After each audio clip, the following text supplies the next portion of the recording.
hay ciertas heridas que no siempre las causa un desconocido. Las causan la mayoría de las veces a personas que tú llamabas a familia. Y cuando por fin tú decides ya hablar, lo que más duele no siempre es, bueno, el abuso. A veces es que las personas que más tú amas deciden, mira, no creerte. Y la vamos a titular El hombre que destruyó mi infancia. Esta historia me la envió una persona, ella prefiere mantenerse anónima y cuenta que todavía ha comenzado apenas cuando tenía 9 años. En ese momento vivía en Connecticut junto a su mamá y tiempo después su mamá tomó la decisión de regresar ya pues a Puerto Rico y comenzaron una nueva vida en Naranjito. Eso es un pueblito aquí en Puerto Rico. Al principio vivieron en la casa de los padres, de quien era la pareja de su mamá, y el padre de sus dos hermanos menores. Pero la relación terminó. Según cuenta, ese hombre era policía y tenía influencias. Ay, ya no sé por qué, siento que esto está como que tornando ya y todavía no hemos empezado. Ok, tras una batalla legal, logró obtener la custodia temporal de sus dos hermanos pequeños.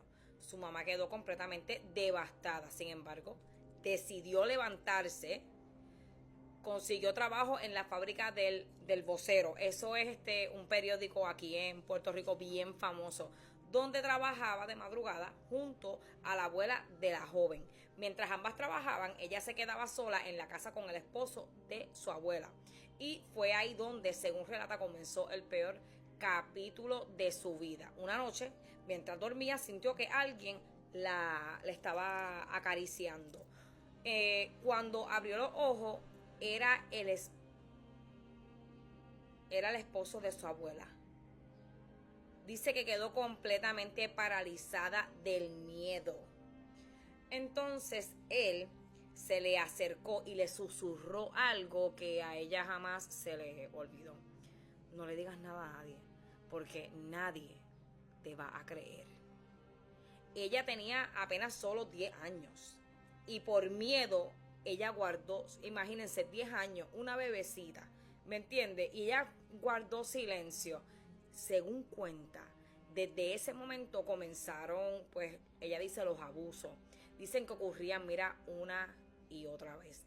Algunas veces intentaba quedarse en casa de unos tíos para ella tratando de evitar regresar allí, pero no siempre pues se le era posible. Así pasaron varios meses hasta que finalmente su mamá recuperó la custodia de sus hermanos y decidieron mudarse al estado de Georgia. Por primera vez sintió, yo me imagino, el alivio de la vida. Tuvo que haber sentido el alivio de la vida. Pensó que aquella pesadilla, mira, ya aquí terminó esto, este abuso, infierno.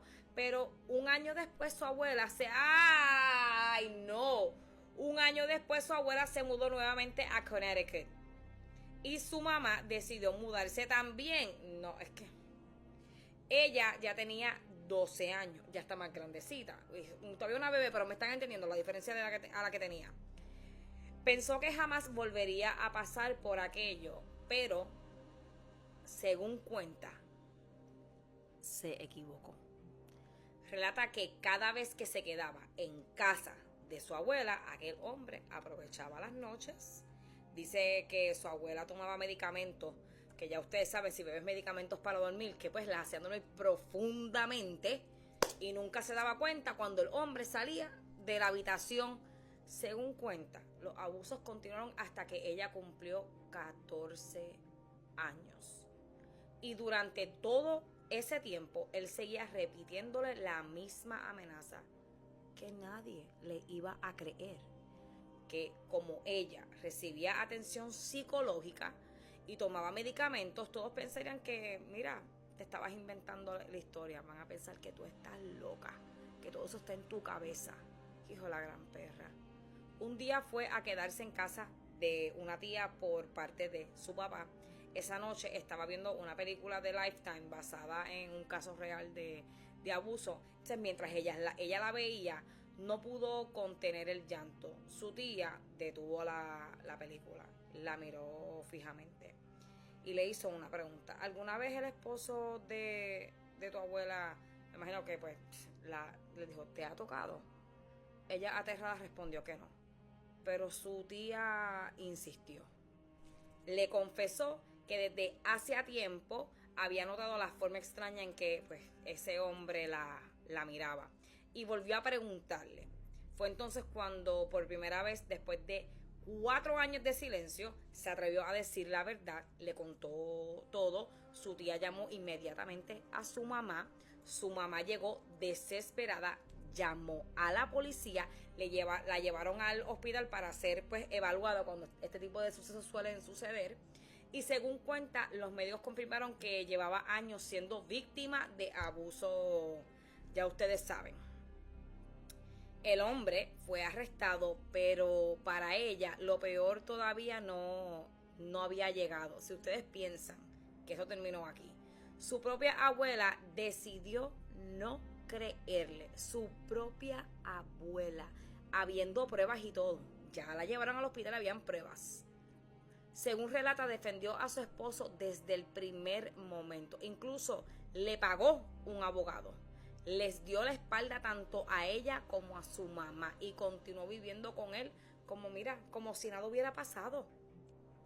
Vieja decrépita, eres un asco de ser humano. Uf. A mí se me olvida, me van a disculpar, que un ejemplo, ponle que le suceda a mi hija y por ejemplo mi mamá decida tirarme a mí y a su nieta por ese hombre, te lo juro, a mí se me olvida que ella es mi madre. A mí me llevan presa, yo me voy presa. Con el paso de los años, el dolor fue tan grande que cayó en una profunda, depresión. Y no es ni para menos. Cuenta que intentó quitarse la vida tomando pastillas. También comenzó a hacerse daño a sí misma. Se sentía completamente sola. Incluso dice que con el tiempo le dolió ver que su propia mamá volvió a tener comunicación con aquel hombre. ¿Pero y qué es esto? Años después volvió a encontrarse con su abuela, pero nada había cambiado. Hasta el día de hoy asegura que su abuela sigue diciendo que ella es una mentirosa y continúa defendiendo a su esposo. Con el paso del tiempo también descubrió algo que la estremeció aún más. Según le contaron, ese mismo hombre también había abusado de su propia hermana. Y cuando ella decidió hablar, tampoco, ¿qué tiene este tipo? Que mira, nadie le cree. Nadie. Él hace y nadie cree lo que él hace. Hoy, aunque reconoce que jamás podrá borrar lo que vivió, dice que aprendió algo muy importante. Entendió que nunca fue culpable. No tiene la culpa. Que era solo una niña y que la culpa siempre fue de quien decidió hacerle daño. Por eso quiso compartir su historia, porque recordarle a todos los padres que nunca bajen la guardia, porque según sus propias palabras, muchas veces el peligro no entra por la puerta de la casa, ya vive dentro de ella. Qué maldito coraje. No todas las personas que lastiman un niño vienen de desconocidos. Muchas veces son hasta personas, de confianza, familiares o alguien que, a veces todos conocemos. Viene a veces de quien tú menos te lo esperas. Y cuando un menor, reúne el valor de finalmente hablar, tú sabes que lo primero que necesita es que lo escuchen. Si algún niño, niña o adolescente, les cuenta algo a ustedes parecido, no minimices sus palabras. No hagan eso. Ni asuman que ya automáticamente se lo está inventando. Escucharlo, tomarlo en serio y buscar ayuda puede marcar la diferencia entre seguir, pues viviendo con miedo o empezar a recuperar la vida que le arrebataron a ese angelito.